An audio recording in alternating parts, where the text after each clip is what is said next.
So, let's say the prayer at the start. Om Namo Bhagavate Vasudevaya. Om Namo Bhagavate Vasudevaya. Om Namo Bhagavate Vasudevaya. Om Namo Bhagavate Vasudevaya. Om Namo Bhagavate Vasudevaya. Om Namo Bhagavate Vasudevaya.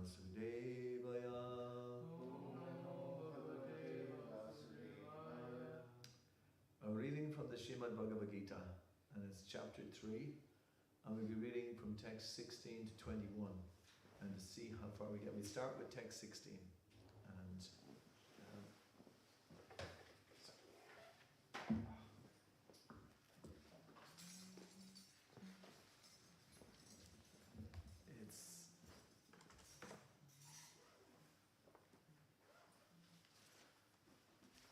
I'm really fascinated by this.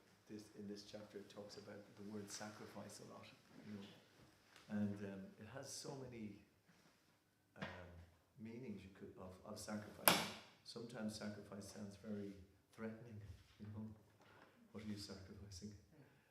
But it was a common thing, basically, back in definitely in early India and in many other religious systems, because.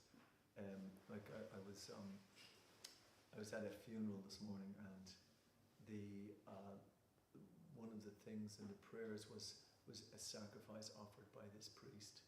This was in the liturgy in which they were saying. So it could be thousands of years old also. So it's sacrifice is something which is common, I think, in spiritual systems. And I was saying last week, I don't know if you remember, we were talking about the fire yajnas, fire sacrifices that people used to do. It was, very, very normal. They would do these sacrifices to connect with the demigods, and especially Agni, which is the fire sacrifice. And in a sense, there was a reciprocation. The very Brahmanical people would do it, and they would have this. The demigods would actually come to the sacrifice, they would actually come there and be there. So, but then last week we kind of, settled on what the sacrifice is for this age, Yagyar, that karmano, that loko yam karma bandhana. No, it's, that's the verse 3:9. What done as a sacrifice for Vishnu has to be performed, otherwise work causes bondage. So the one that they Sankirtan, Harinam, Harinam, Harinam, Eva Kevala, Kalona, Steva, Nasteva, Nasteva, Gatyaranita. And basically that the sacrifice, there's another verse which I can't recall at the moment, but it's the sacrifice for this age, and Prabhupada says it there, is chanting the holy name, just the holy name alone. That's actually the way in which we contact. In fact, we go straight to the Supreme by just chanting his name. And that's in all the different religious systems, actually. You have it in the Islam, you have it in Christianity, hallowed be thy name, and so on. So the names of God are very powerful, but especially in Kali Yuga. So this whole thing was about, the reason people perform sacrifice is that they're trying to interrupt this cycle. What's the cycle that they're trying to interrupt? Can anyone say? Cycle of bondage, like previous karmas. Yes, yeah, previous karmas. Birth and death, yeah. Which is, because that's always going on, Yeah. It's just going on. It's very hard to stop that. We're in this particular body now at the moment, and it's the result of what we've done previously, basically, for maybe millions of lifetimes even. It's hard to, we're not going to be able to work out what that is. But it keeps on happening. You know, there's a whole section in the Bhagavatam which speaks about the baby in the womb, and before the baby comes out, because it's undergone so much difficulty. It's like, can you imagine being crouched up in a small space? And the consciousness, I forget what time it happens, but definitely after the 7th month, the baby's very conscious. And at that point, that they even start to pray in the womb, you know, please, you know, Yeah. this is, don't get me entangled anymore, please. I promise this time I'm never going to get entangled. But the airs inside the body push the baby down, and then it kind of comes out, and it's very, very, very difficult. So the baby's always crying at that point, obviously, but no one knows why they're crying, and the shock is so much that they forget then, you know. Yeah. They just forget all that they've promised, until we can be reawakened through the chanting, and so that we get some remembrance of our previous activity, and that's what the whole Sankirtan movement is about, and that's what the goal of life is about. You know, is to stop at birth and death, and also to remember that we're soul. You know, to actually get that remembrance again, that's who we are. We're actually the soul. So that means all the different bodily identifications become null and void. You know, I'm Irish, I'm English, I'm from India, I'm from Spain, or whatever. You know, they're all null and void. It's not real. It's only something that lasts for a short amount of time. And I'm rich. I want to be a successful person in this life, and I want to have a big car and a big house and a big job, and you know, all of that. All of these things, we spend our whole life trying to get something together. So basically what the Bhagavad Gita says here at this point is that we should just work to the degree that it's easy for us. Not that we do things easy or we're lazy. It's like that we whatever position that we're in, we try to work with that, with the qualities that we're from, and that is, Krishna also presents that as Chaturvarna Maya Shrishtam. It's not the dreaded caste system. It's it's called Daiva Varnashram. We have certain qualities from the time we're born. So even though they're very mixed in Kali Yuga, and ultimately it doesn't matter in a sense, because the chanting of the holy name is the greatest sacrifice in that. There's an amazing verse which explains that, the fact if you even chant the holy name once, it means that you've performed all the yogis, all the sacrifices. You've been through, you've done all the beneficial things to help you in this world. That's all been done just by chanting once. Now, there is a quality to that chanting. It's not, the chanting is that I am a servant. That's the mood has to be in the heart, that I am the servant. But even one chant like that, and it means that you've absolutely gone way ahead. So that's the power of the holy name, basically. And so that's the yogi that in the texts that we've been reading. That's the yogi, and there's a second one. There's a second very important one that was mentioned in these texts. Can anyone say what that was? There's the chanting of the holy name, and it was text 13. It was 3:13.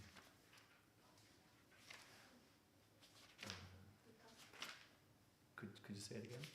The touchpad? No, 3:13. Even read the English of it. Because they eat food which is offered first. Yes.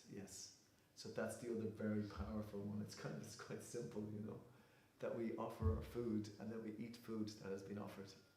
That has an incredibly powerful effect. It immunizes us.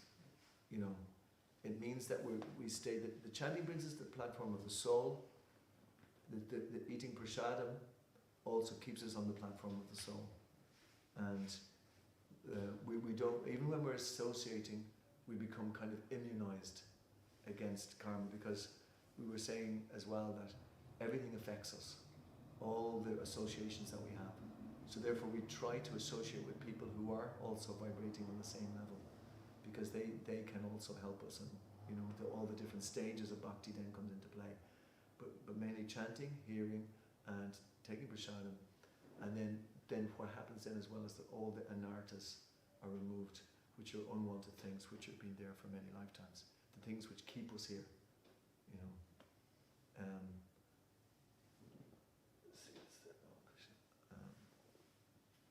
just want to read out the Shikshastika. I'm just doing all this before we start, just to kind of as a bit of a recap in that sense.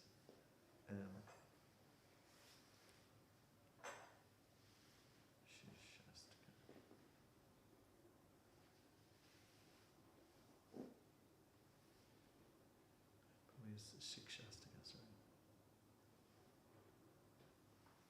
Oh yeah, look up Shikshastika. I'm sharing it in the temple WhatsApp group. Oh, excellent. Jai Prabhu. The 8 instructions of Lord Chaitanya.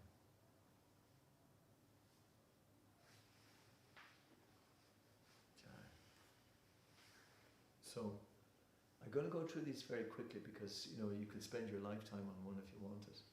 But the first one is glory to the Sri Krishna Sankirtan, which cleanses the heart of all the dust accumulated for years, and extinguishes the fire of conditioned life of repeated birth and death. This Sankirtan movement is the prime benediction for humanity at large, because it spreads the rays of the benediction moon. It is the life of all transcendental knowledge. It increases the ocean of transcendental bliss, and it enables us to fully taste the nectar for which we are always anxious. So it's a very wonderful beverage. The holy, this is the holy name. And in the second, Nan Namakari Bahuda Nija Sarva Shakti Tapatina Mate Smaranena Kalau. It says, "O my Lord, your holy name alone can render all benediction to living beings." So just even if you look at that, all benediction to living beings, you don't need anything else. And thus you have hundreds and millions of names like Krishna and Govinda. And here's another powerful explanation. In these transcendental names you have invested all your transcendental energies. All God's energies are in His names. There are not even hard and fast rules for chanting these names. O my Lord, out of kindness, you enable us to easily approach you by your holy names. So this is Krishna is so kind. But I am so unfortunate that I have no attraction for them. So that's the first negative thing that comes in there, And it's Lord Chaitanya, it's God Himself telling us. But it's just so that we get a kind of a taste. But then it's answered in the third one. The third one says, one should chant the holy name of the Lord in a humble state of mind, thinking oneself lower than the straw in the street. One should be more tolerant than a tree, devoid of all sense of false prestige, and should be ready to offer all respect to others. In such a state of mind, one can chant the holy name of the Lord constantly. So with no attraction, but if we develop humility, thinking oneself lower, but devoid of sense of false prestige and ready to offer all respect to others. Okay, then it gets really stuck in. This is the heavy stuff now. Nadanam najanam na sundaram kavitamba jagati shana kame. This is what I was talking about, the anarthas. Almighty Lord, I have no desire to accumulate wealth, nor do I desire beautiful women, nor do I want any number of followers. I only want your causeless devotional service, birth after birth.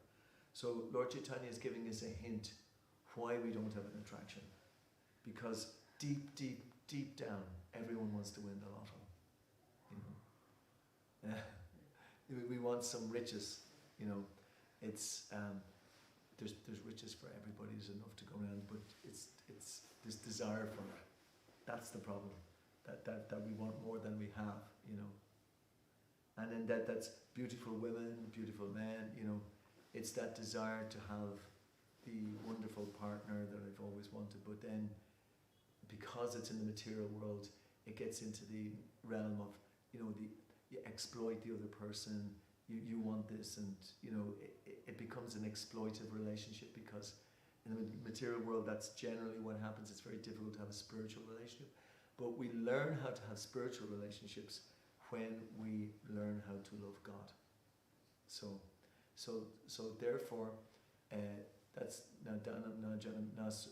sorry. The next one is nor do I want any number of followers. That means that I don't want. I want to be the most important person. I want everyone to follow me.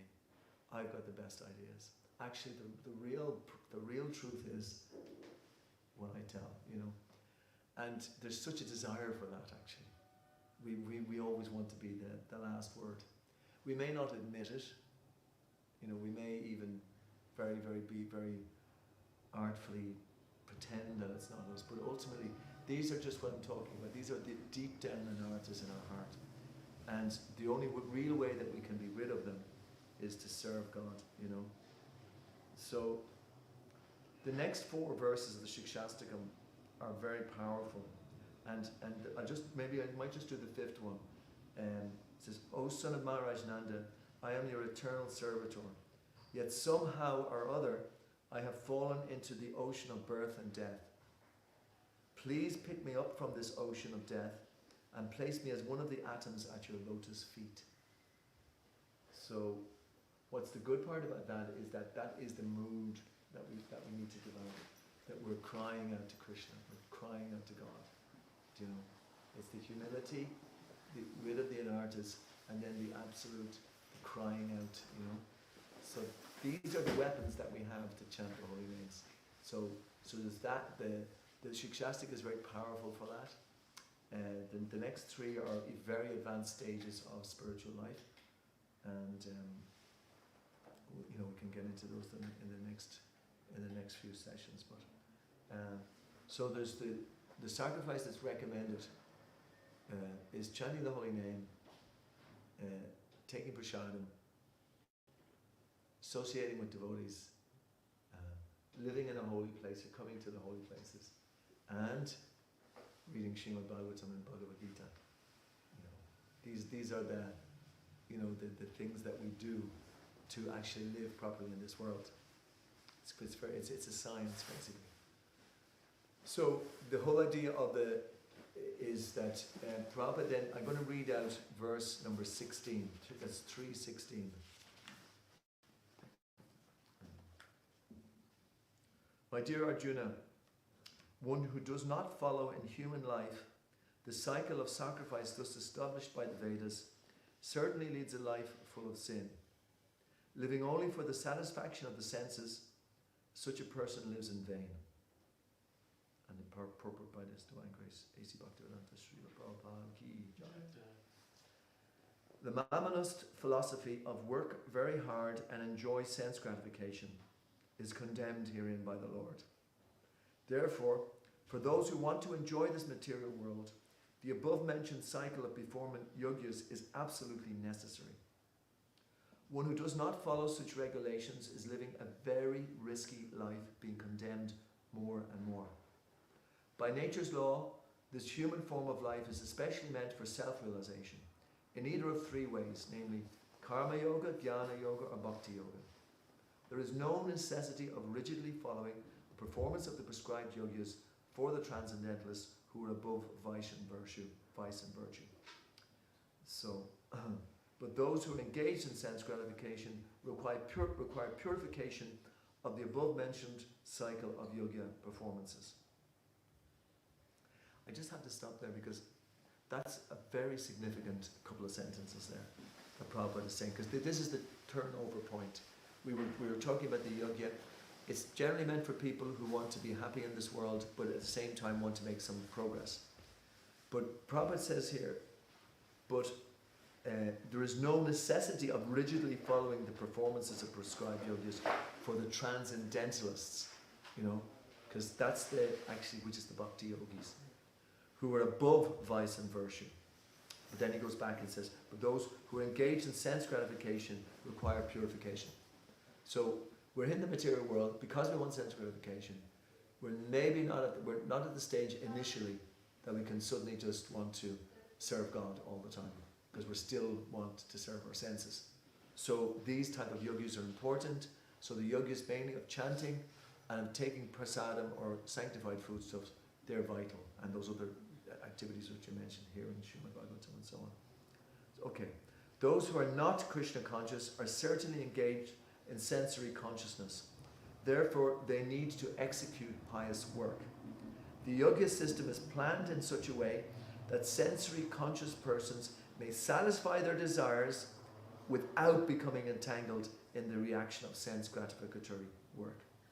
The propensity of the world, the prosperity of the world depends not on our own efforts, but on the background arrangement of the Supreme Lord, directly carried out by the demigods. Therefore, the yagyas are directly aimed at the particular demigods mentioned in the Vedas.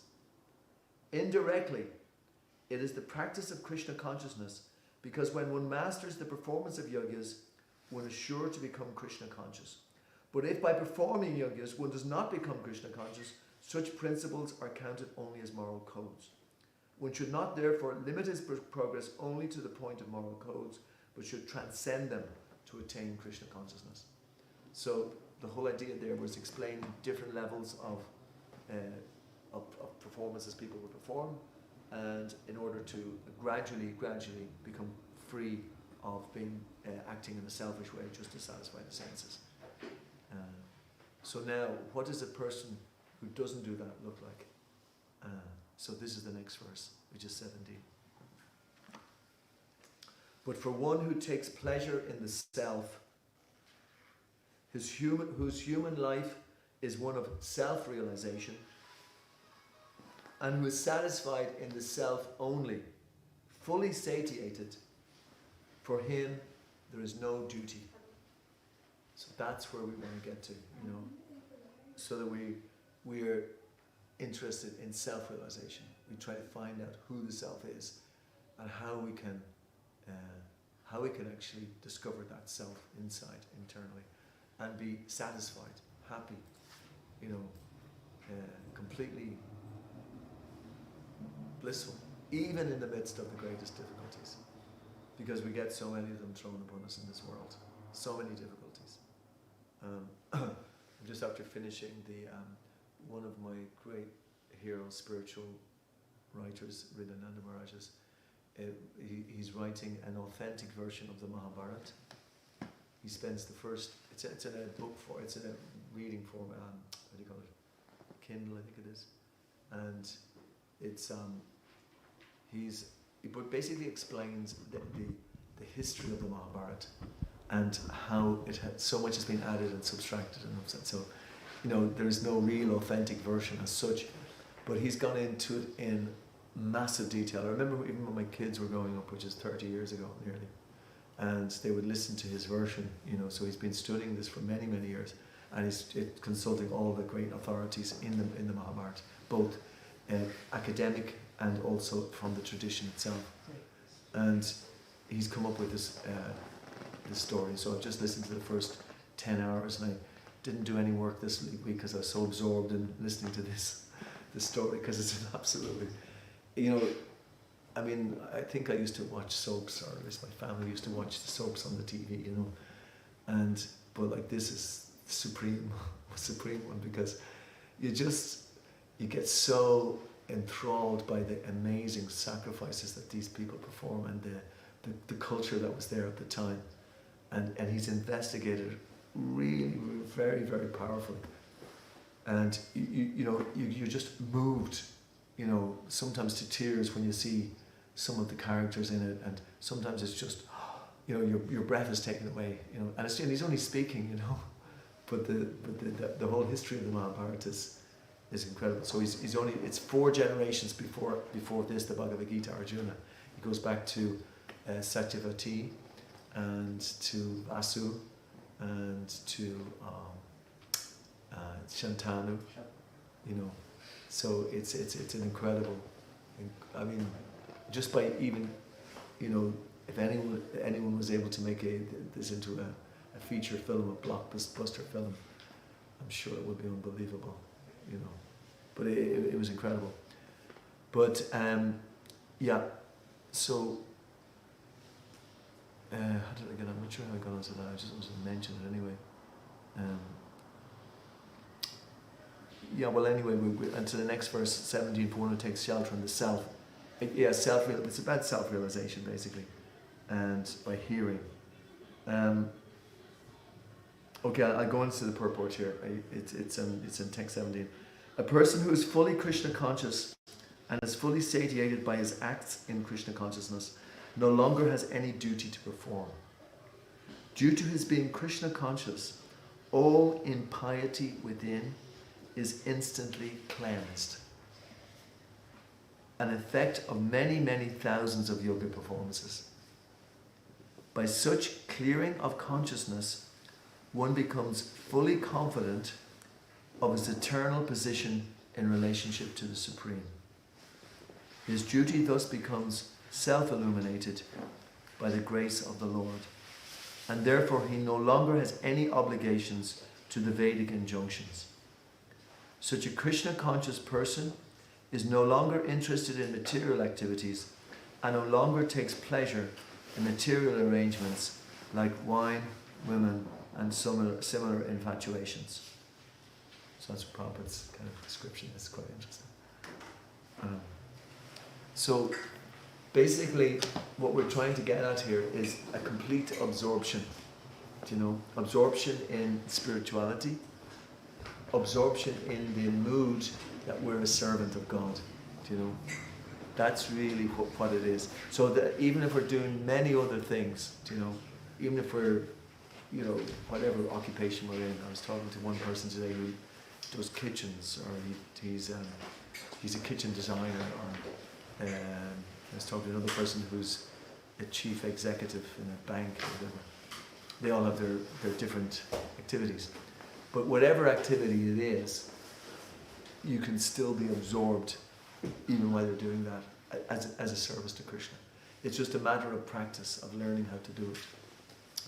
But one of the principal ways of doing it is to actually to listen and to hear from the scripture, from Bhagavad Gita and Bhagavatam, as much as possible in the 24 hours.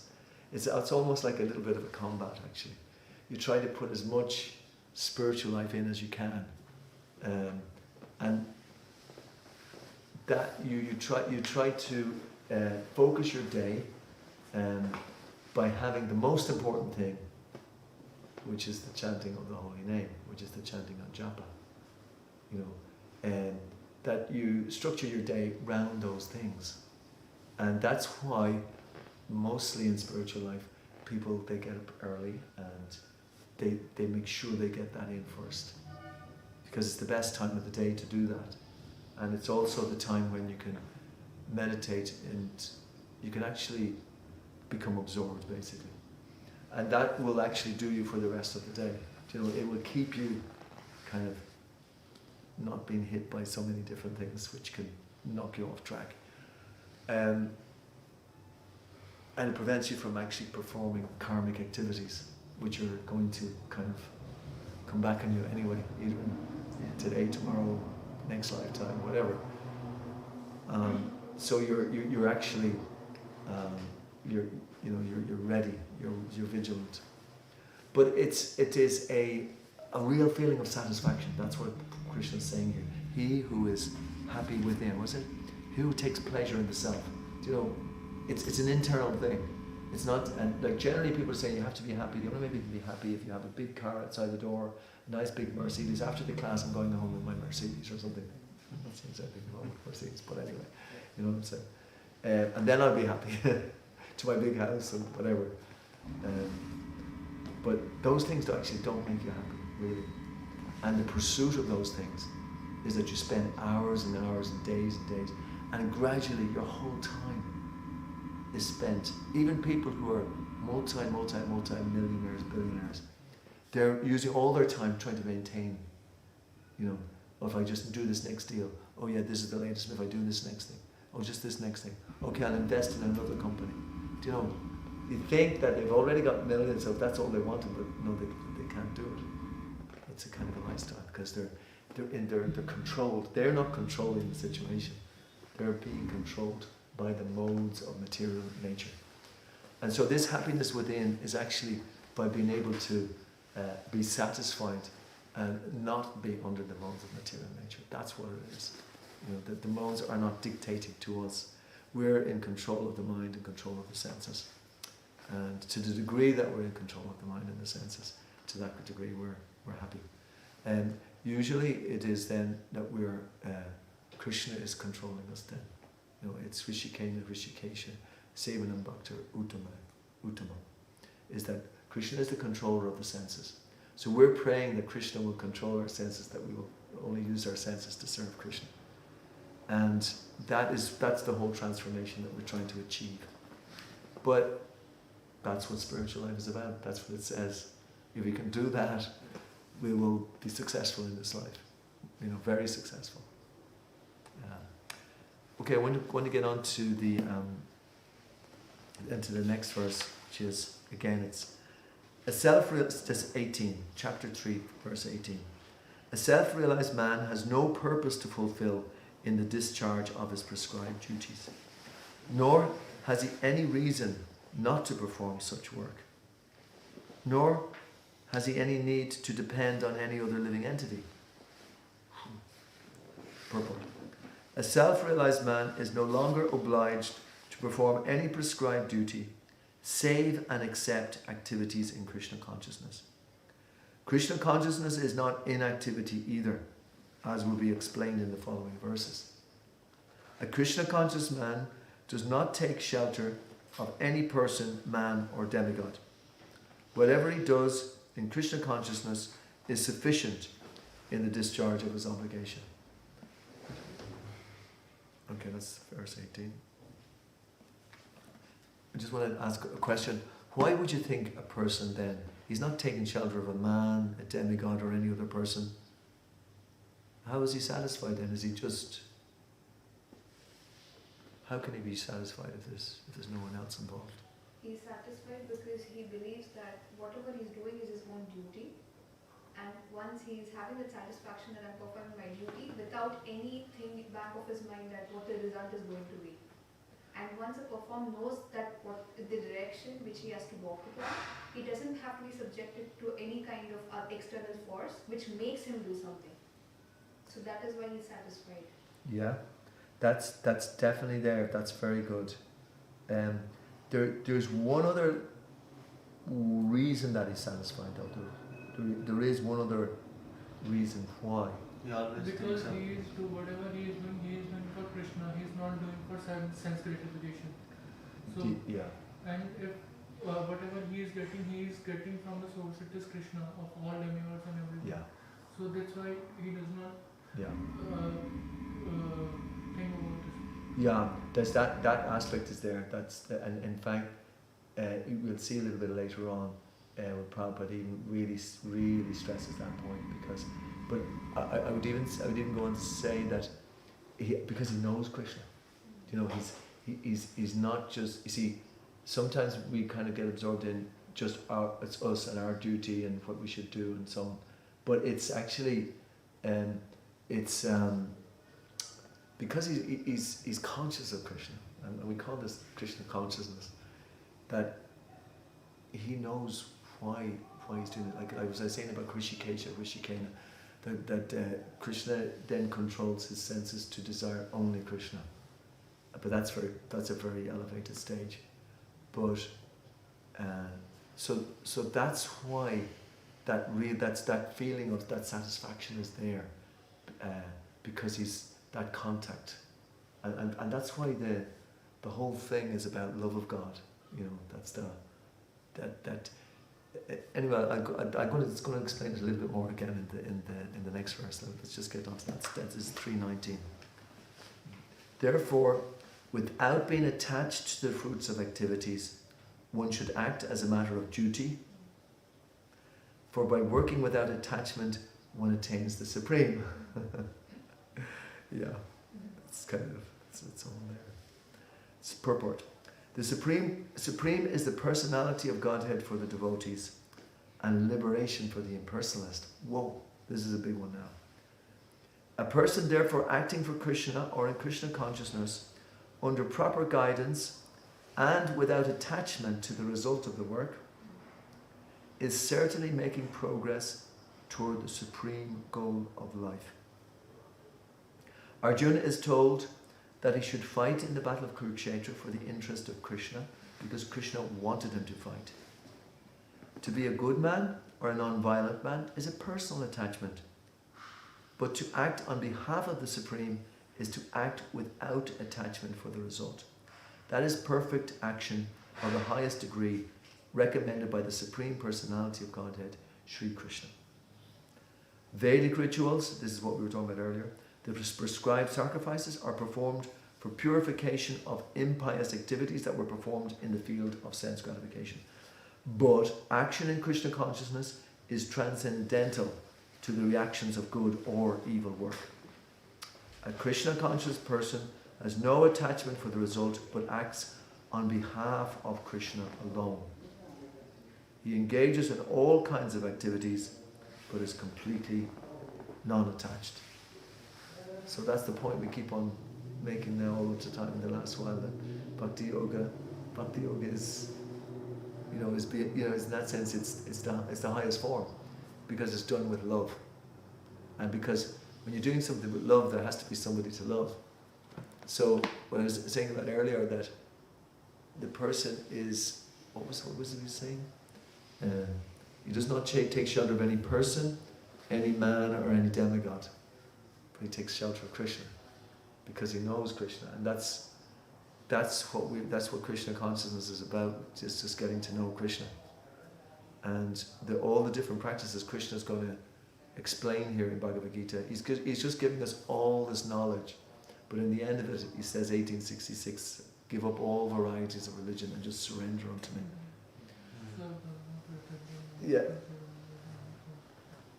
It's such an easy word to say, but such a difficult activity to achieve. Yeah. Because we do surrender to lots of other things, but we surrender to our karma, because sometimes it is very powerful. It just drags us from one thing to the next.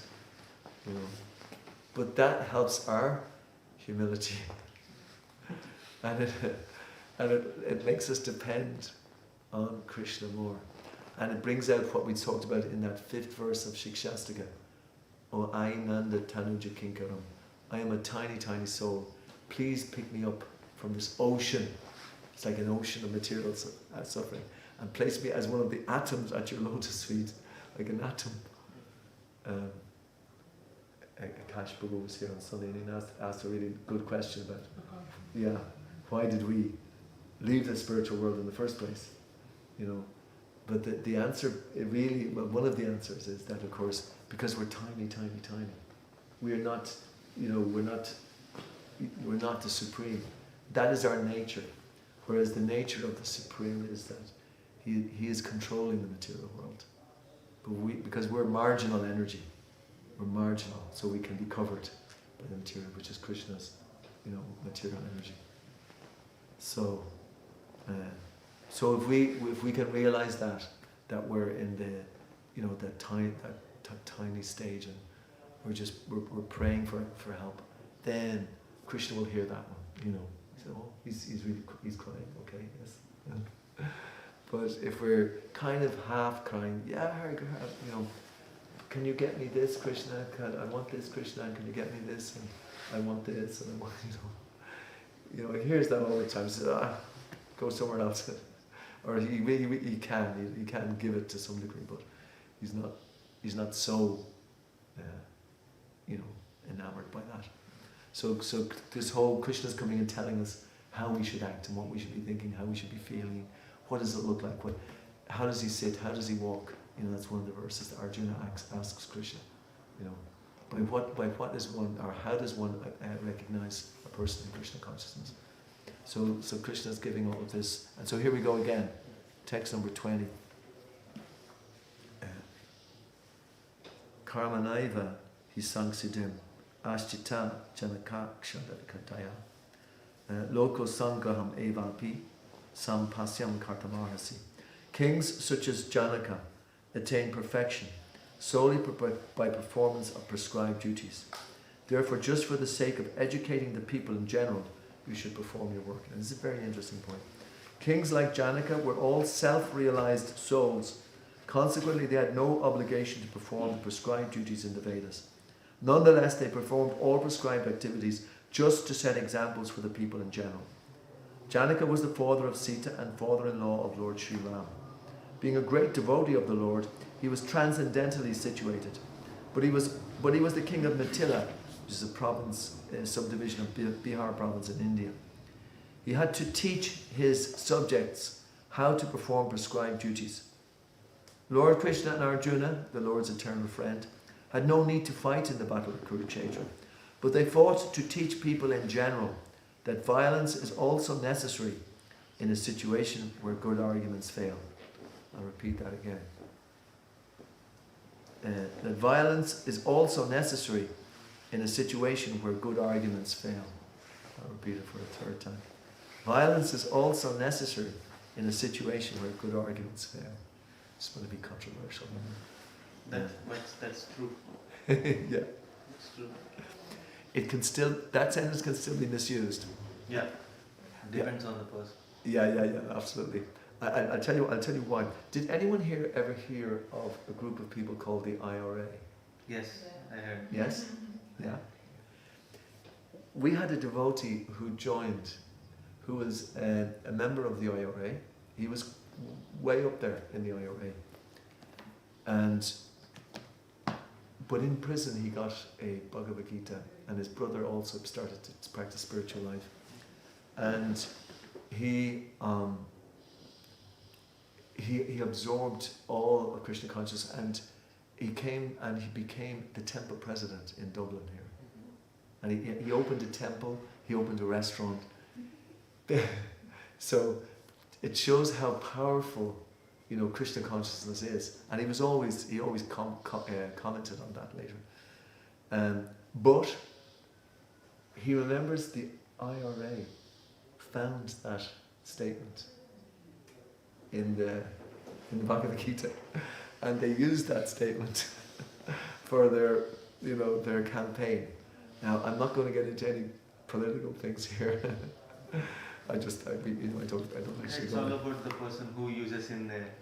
This is a very good point, because another example is given of a knife. Yeah. A knife can be so dangerous, but if a surgeon it's so important that a surgeon uses a knife. Yeah. So it's kind of like that in the material world. It's like that, Yeah. There's things that are there, and actually, one of Lord Chaitanya's main followers was Rupa Goswami, and that was one of the whole mainstays of the Krishna consciousness movement.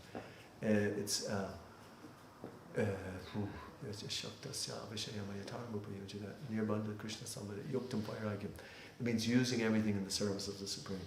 This is really important, because you can use your job in the service of God. You can use microphones, musical instruments, the press. In fact, the idea is to try to use everything material in the service of the Supreme. How we're changing the whole material world into spiritual. Now, it might be difficult going down the pub next door and trying to change that, but you might be able to. That is different. That would be. What's that? In India, we have tradition like whenever someone takes a drink, he just used to throw this little bit things to God.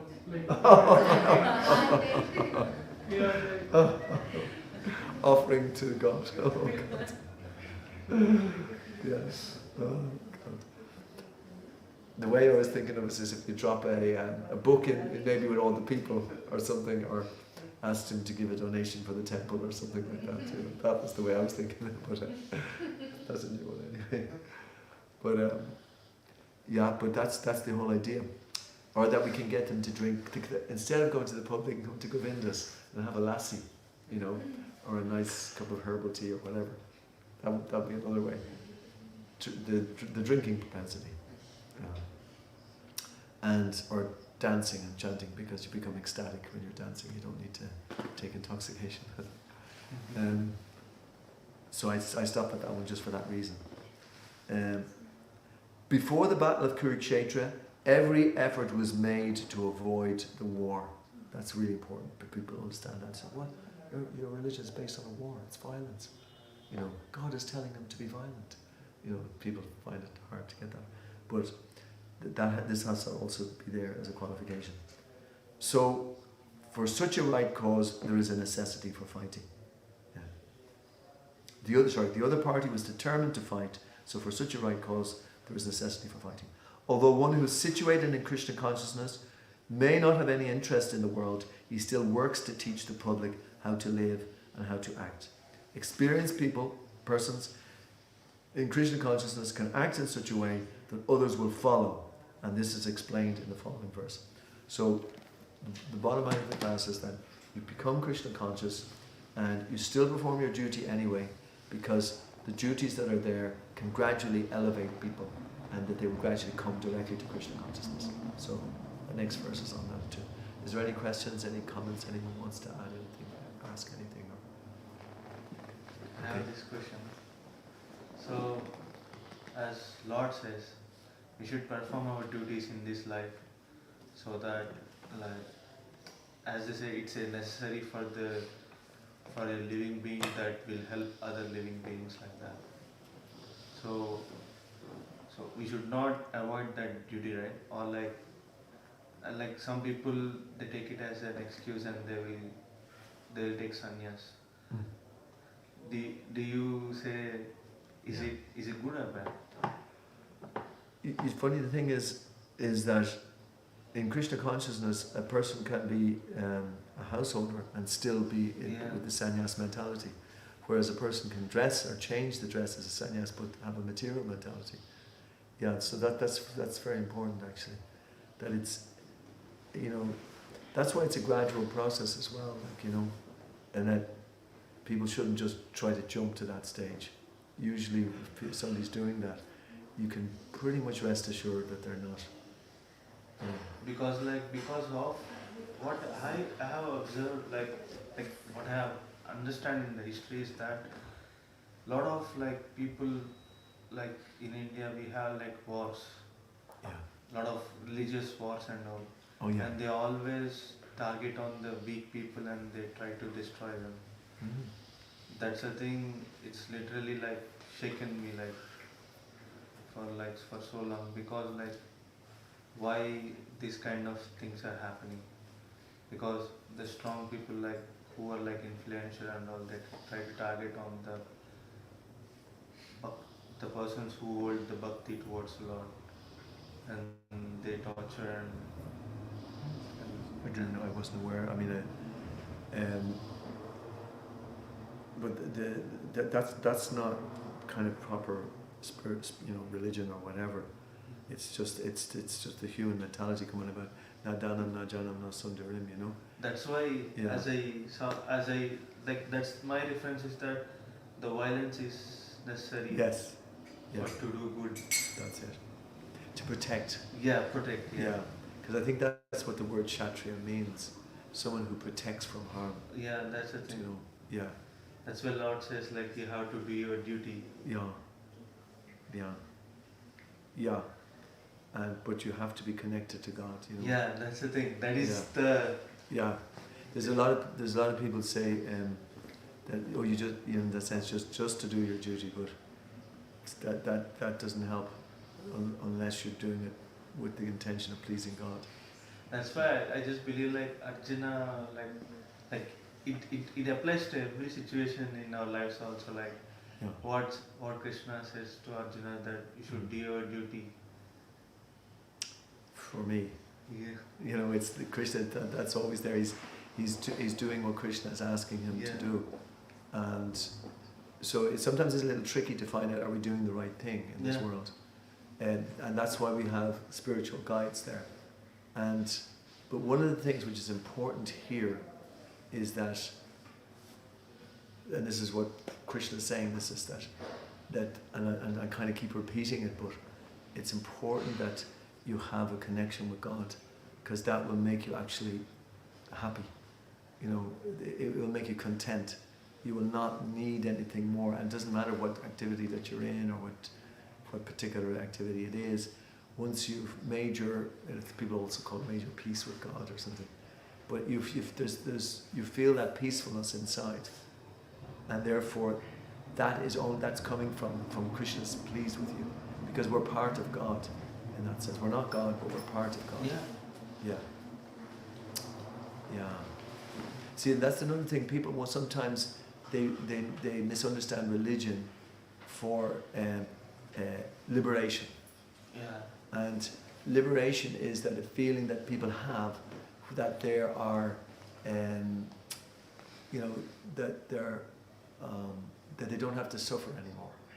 There's no more birth and death, and this is good. And that in other words, it's still a feeling that I want to feel this for myself. And that's why even though the whole Mayavad understanding is like that, the whole Mayavadi is that we want to become one with God even, do you know? I want to become part of God, or no, not part of God, but I want to become God, Yeah. And that's where that misunderstanding totally comes in. And that's why we keep on stressing that point, that it's devotional service, it's bhakti yoga, love of God, because that is the real position of repose. The other position actually, even though it may present itself as being, you just merge into the oneness. I mean, like in Buddhism, it was merging into the emptiness, and we just lose our personality. But then that Shankaracharya came and brought it. No, but we merge into the oneness of light, And again, that was kind of like a positive spin on it, but that's not. That's only a kind of an initial stage that you get anyway. There is so much thing that we can't able to understand. But we can definitely understand that we will not remain in that situation, because that's not our nature. Our nature is servant, part of God, but servant of God. That's when we can be happy, and that's why the duty is being presented, because we're doing the duty as a service to God. But if we're just doing the duty of I'm meant to do this because my father was this, and so she said I should do this, and I should just do this.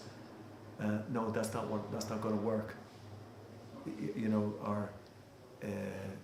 It's not going to work because it's kind of like still I'm looking for some personal satisfaction in this world, but that can't work.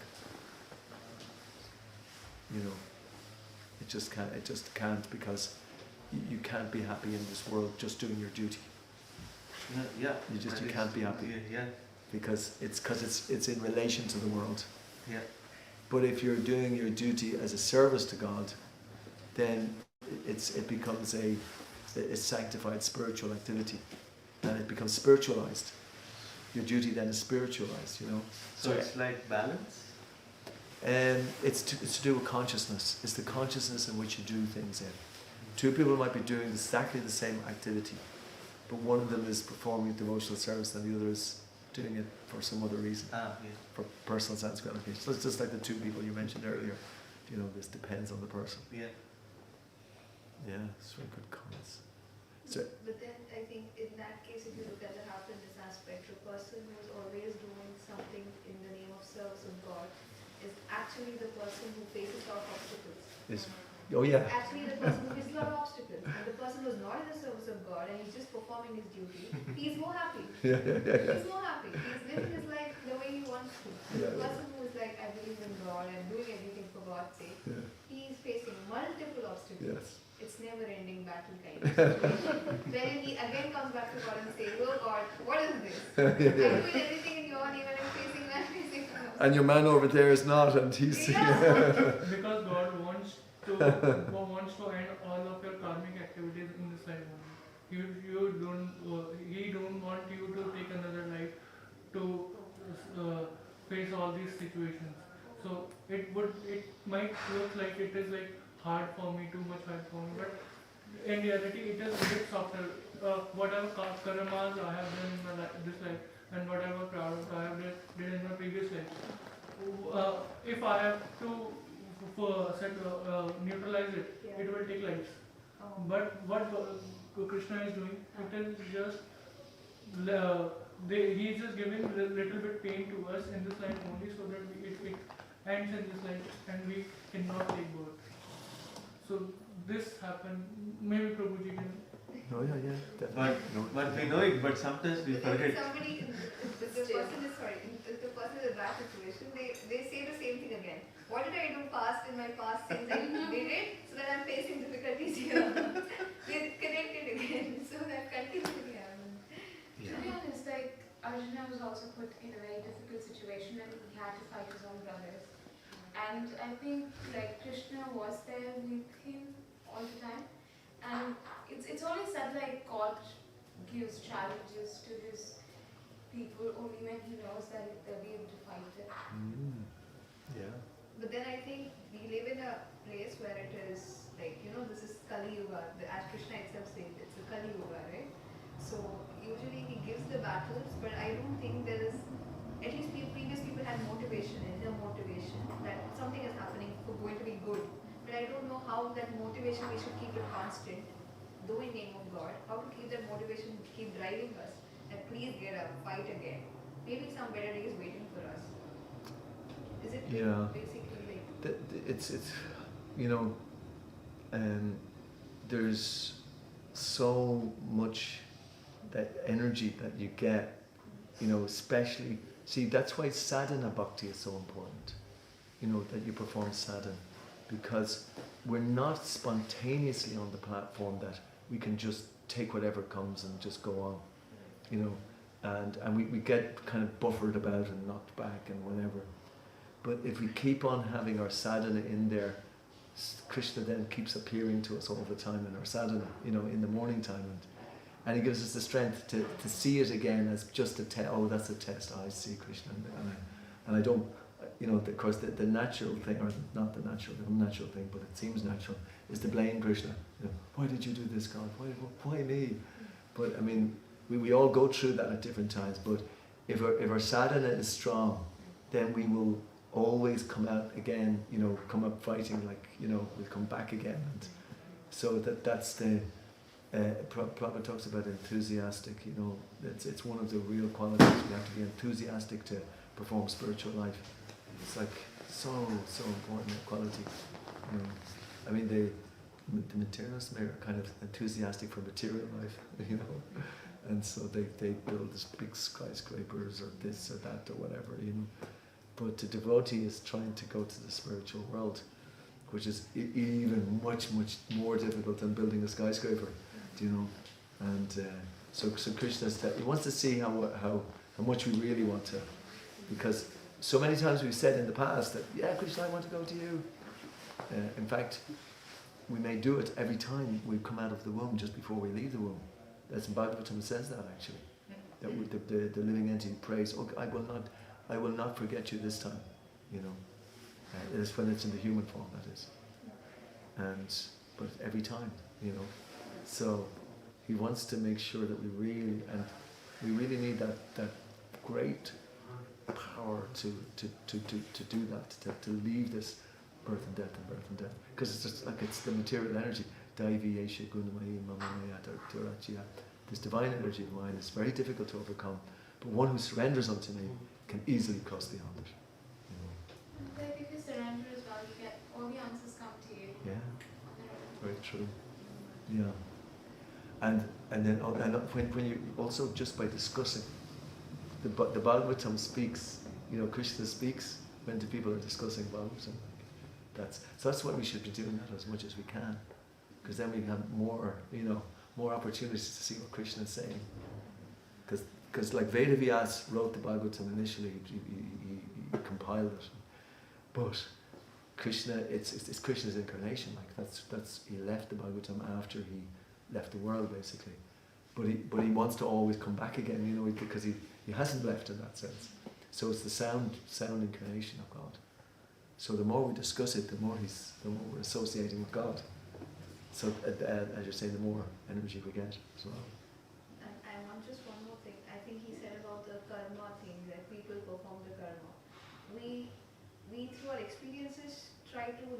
because nobody is born learned with everything. Through his experiences, he's trying to analyze people with whom he works. And we end up meeting new people whom we have bad experiences as well. They make misuse of our good nature, and then we end up saying that he used me and he's gone away, and we are in a loss. So is it true that we are doing our karma, but then what about the people, karma, who are actually bad? And is God going to watch them as well? Or what's that? Because there is a kind of human nature, there's a kind of revenges as well. That he did that to me, and should I keep quiet and not take revenge, or leave it to God again, saying that he did his karma, he's going to get the fruits of it, let me not bother about it, and just forgive him. Can I add something to this? Because it's very close to what I was about to ask. Okay. I met a person, Okay. and he mistreated me so bad. Okay. And then he came back in my life, and I forgave him. And then he mistreated me again. Did he apologize? No. No? We did this Okay. twice or more. Okay. So I'm like, what do I have to do? How should I just, because being good and being, sorry for the bad word, no, it's two different things, you know. Okay. It's okay if you're good, but I think Krishna keeps on punishing you because he wants you to learn, like, no, this is the same mistake, you're doing the same mistake, why are you doing the same mistake? So you should, you know, it's okay if you're good, but then you need to learn how to say no because I love myself more and I respect God. Because it's, as I interpreted it, as a bit of an insult to Krishna. He says, no, this person is not good for you, and you keep on accepting them in your life, but you're like, you're going against me or what? How dare you? So I'll punish you. Let's see if you learn this time. No? Okay. Once more. No? Okay. Next. So until you learn. And that's So we should make sure that it's an indication from God that you're repeating I the don't mistake know. again. That's what I'm trying to not go crazy over this. But some people say like you should fight. You Should? Like take up the revenge. yeah. Take the Not like you should teach him lesson. Yeah. But then our ancestors basically in India say that I think karma is something God is definitely watching, and like they say the person who reaps his fruits, whatever he does, basically. It's not our duty to punish him. Yeah. It's the Lord who's having the right. That would be, I mean, because once you go in there again, you're going to get it again. You know, the We same hurt thing. ourselves, and we take the revenge, we are hurting not him, but ourselves Yeah, also. exactly. It's amazing that in the Bible there was an amazing situation where Dharma and is on one leg. Dharma normally has 4 legs, but there was the cow and the bull, and it was Maharaj Parikshit came, and he saw that in his kingdom Dharma was being treated so badly like that, and so he took out his sword and he was about to to identify who is it, who is it, who did this to you. And it was obvious it was Kali, was there, but Dharma never said, he never blamed anybody, So he, in that way, he was also still showing how that, but who identifies the perpetrator also gets the result as well, that the person has done. What a logic, It's incredible. If you identify, it's not always easy. You can't just completely, but you should definitely we should definitely meditate on that. And it's the same thing with criticism. When we criticize some person, what we're criticizing them for, we actually take on that quality. So the spiritual law is very subtle, and even if we're told many times, it takes us that. It would be nice if we learned after once, even twice, but sometimes it takes a while. But what you mentioned there, though, is I think what you said about loving yourself, that in that sense is, I think that comes into play there. There has to be a certain psychology there, whereby okay, that's it. That's Yeah, I think sometimes there's a practical kind of side has to really kick in. Your instinct has to be there. Okay, and sometimes you have to go against your nature. You might be a kind of a person who's very nice towards everybody, you know.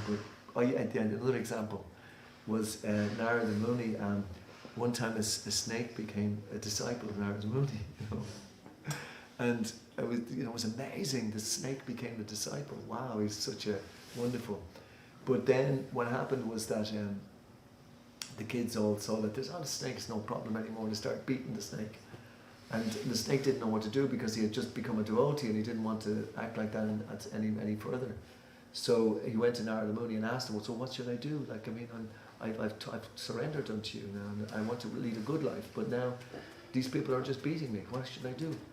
And Narada Muni says, well, just show your hood, you know, just show your hood, and then the kids will be afraid. They'll, you know, they won't try to beat you anymore.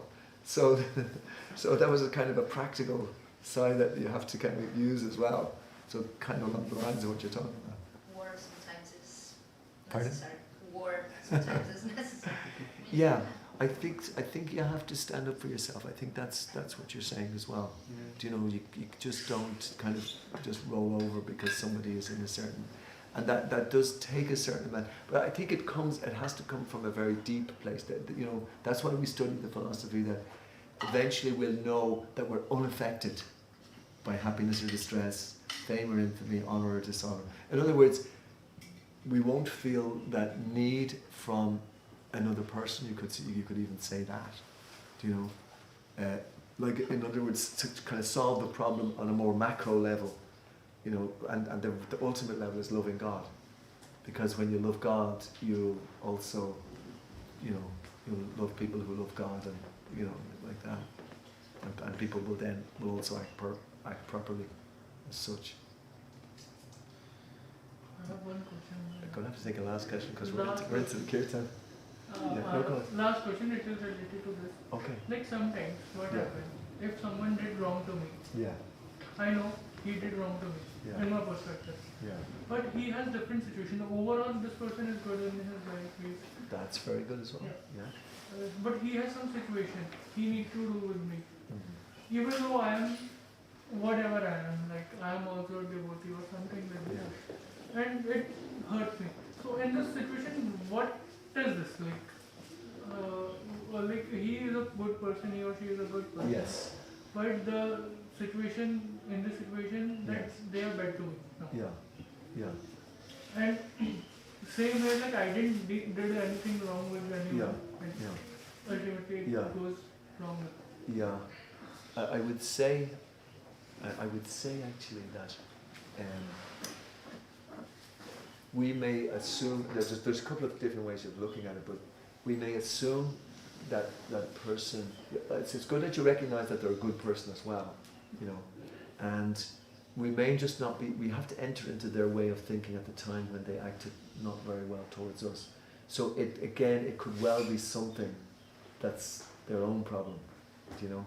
It's something that they're dealing with that they haven't dealt with, and we're just kind of the recipient of that. So it could as well be then that we do have to tolerate it as well, and keep on wishing them well. You know, I think that was good what you said at the start. If you're wishing them well, even though the difficulty may have happened, ultimately it may be that it's, you know, we're persons as well. It may be that we don't just kind of gel because everybody's quite different and we're all at different stages of the path, and it may be that just maybe it's not great to, you know, to be around that person, but to respect them as well. That's another way that can happen as well. But so those two things that. Or we can say like it is my previous karma that is coming through it, because. And just live through it. Yeah. I can add on to it saying that I think it's a human nature. Whenever they experience something good, they get overwhelmed by it. They're so much overwhelmed into it that they forget the reality. And Krishna says that we need to live in the reality by surrendering ourselves to God, right? So we need to be in the reality. So when something like that happens and something unexpected happens, we need to make ourselves strong, saying that accept the reality that this person also can do something to us like that. So don't get overwhelmed by the goodness. Rather than that, sit behind, think about it twice, and accept the reality and don't commit the same mistake again. That's good advice. Accepting is more important. And human nature doesn't accept things easily. It takes some time for us to overcome that. I was going to And say that as well. acceptance. So Yeah, it acceptance takes a is while. next to happiness as well. Yeah, because it does take sometimes for it to, to evaluate what happened, because we may see, oh yeah, he did this, and then after a while you kind of stand a little bit further back and a bit further back, and then you kind of see it in a more objective way, and not take it as so personally. But then, if it then happens again or some other thing like that, then you can maybe then take another kind of view on it, and then gradually come up with the best view. But you seem to be doing good though, in the sense of being able to see the good in the situation, the good in the person. So that all those things are really important. All right. Yeah. Jai, thank you. Jai, Hare Krishna. Hare Krishna. Srimad Bhagavad Gita ki Jai, Hare Krishna.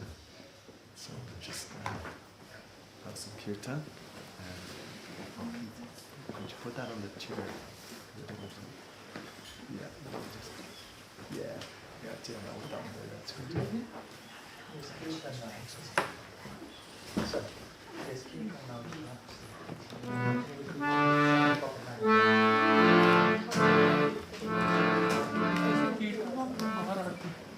Kirtan.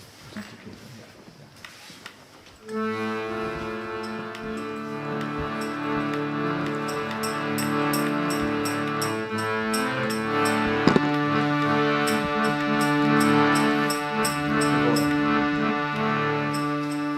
Sita, would you be able to play Kirtan? Okay, it's okay. Oh, okay.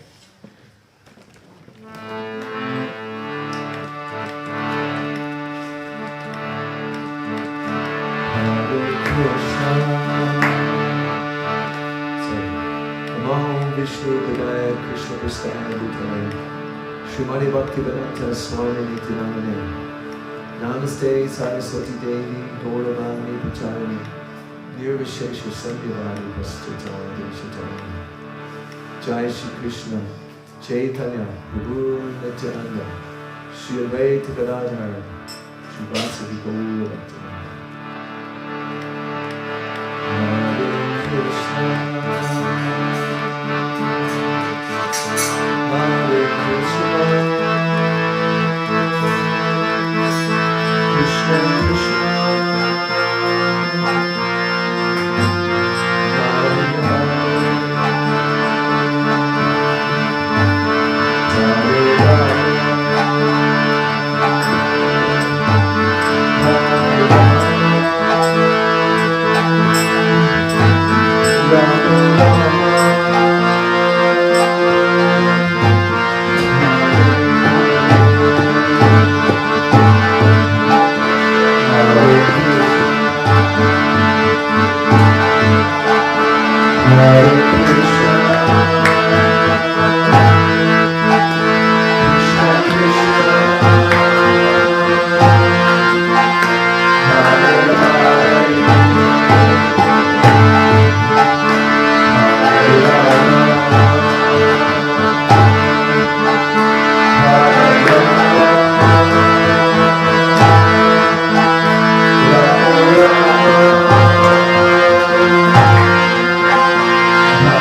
Hare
Jai, everybody give Sita Rose a Krishna.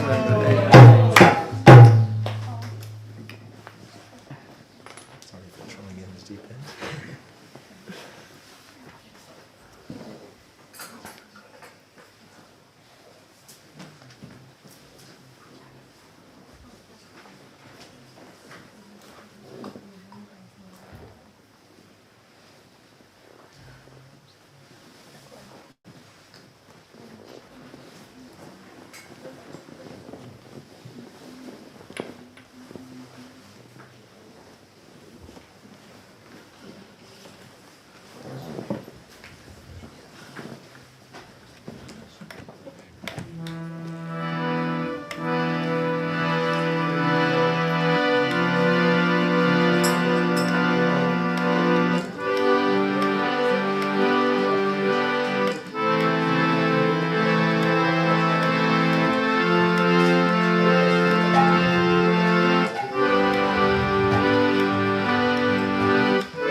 Hare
Hare Krishna. Hare Krishna.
Hare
One more time, everyone together.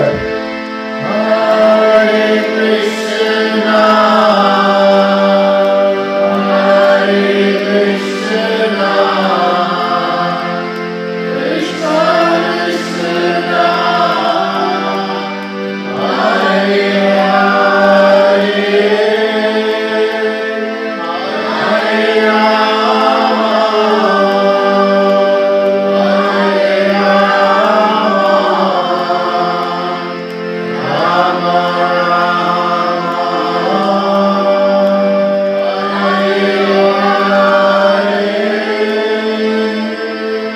Shri Panchatattva ki, Shri Shri Radha Govinda ki, Shri Shri Sita Ram Lakshman Hanuman ki, Jagat Guru Shri Prabhupada ki. Hari Bol.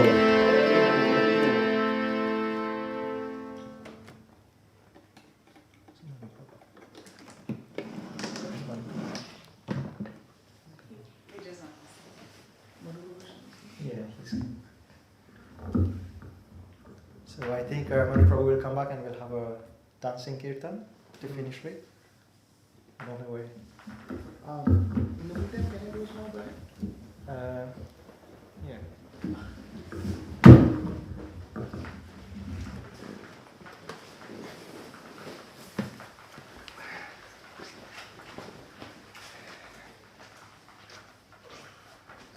Oh, can you just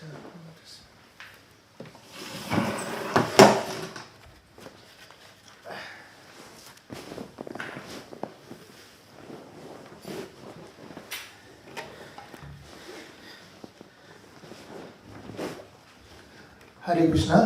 So, till Manu Prabhu comes. Namaste. Okay. You want to do? No, please you too. No, just a small bhajan. You want to? No, well, it's it's 9 o'clock. Yes, I as well. Namaste. Be good. Could you please? You know Namaste. Yeah. I know. Otherwise, I'd like you to do better, but it's getting a bit late. Okay. But I don't know the full. Yes, the lyrics. Yeah. If you want, you can sing that or play more than well if you want. Okay. Can you play? I'll just sing. Yeah.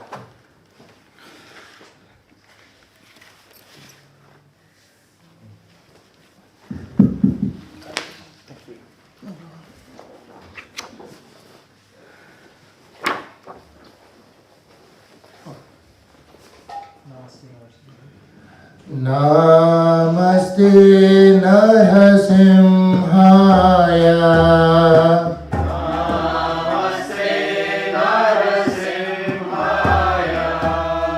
Namaste Narasimhaya.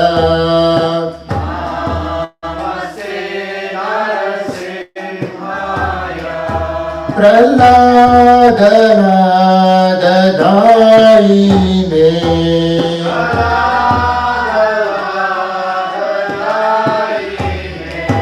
Praladana Dadaine.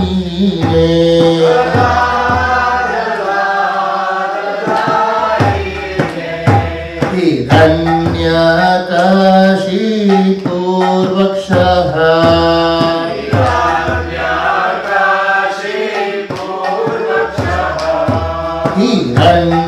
हिरण्यकाशी पूर्वक्षः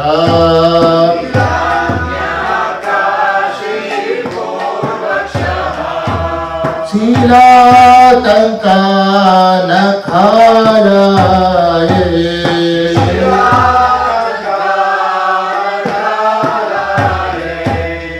शीलातङ्का नखाराये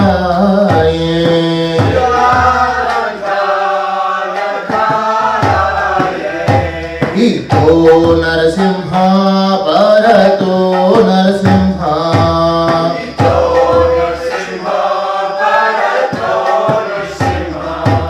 इतो नरसिंहा परतो नरसिंहा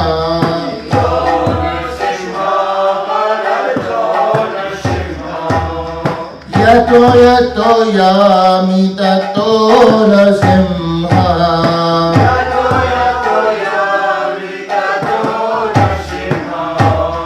यतो यतो यामि ततो नरसिंहा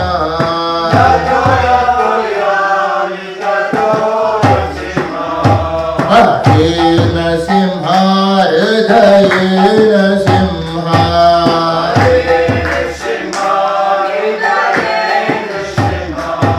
हरे नरसिंहा हृदये नरसिंहा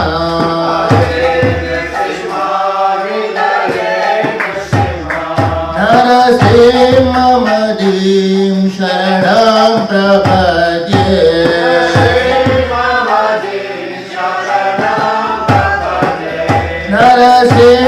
नरसिंहमदीं शरणं प्रपद्ये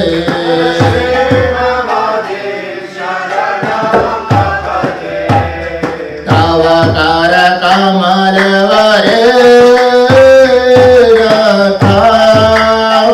अद्भुत शृङ्गार दलिता हिरण्यकशिपो दानवेन्द्र केशवदीता नरहरिरूपा जय जगदीश हरे जय जगदीश हरे जय जगदीश हरे करकमलवरे नाथा अद्भुत शृङ्गार दलिता हिरण्यकशिपो दानवेन्द्र केशवदीता नरहरिरूपा जय जगदीश हरे जय जगदीश हरे जय जगदीश हरे जय नरसिंह देव जय नरसिंह देव नरसिंह देव जय नरसिंह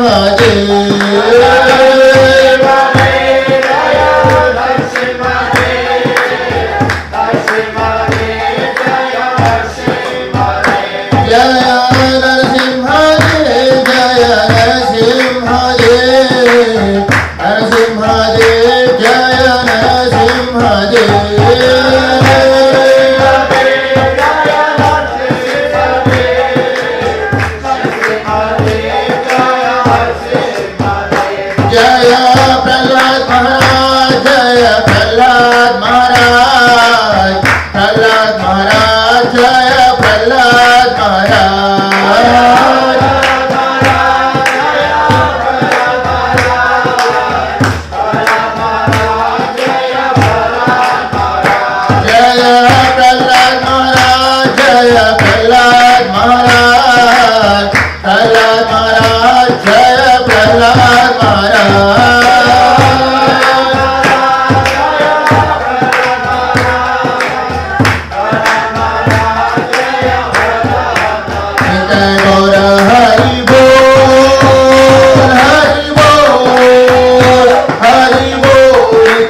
प्रहलाद महाराज की जय, श्रील प्रभुपाद की जय, गौर प्रेमानंदे।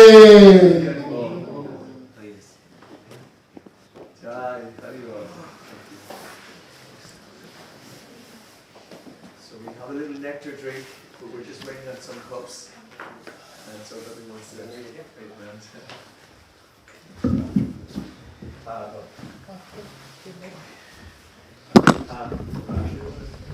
No.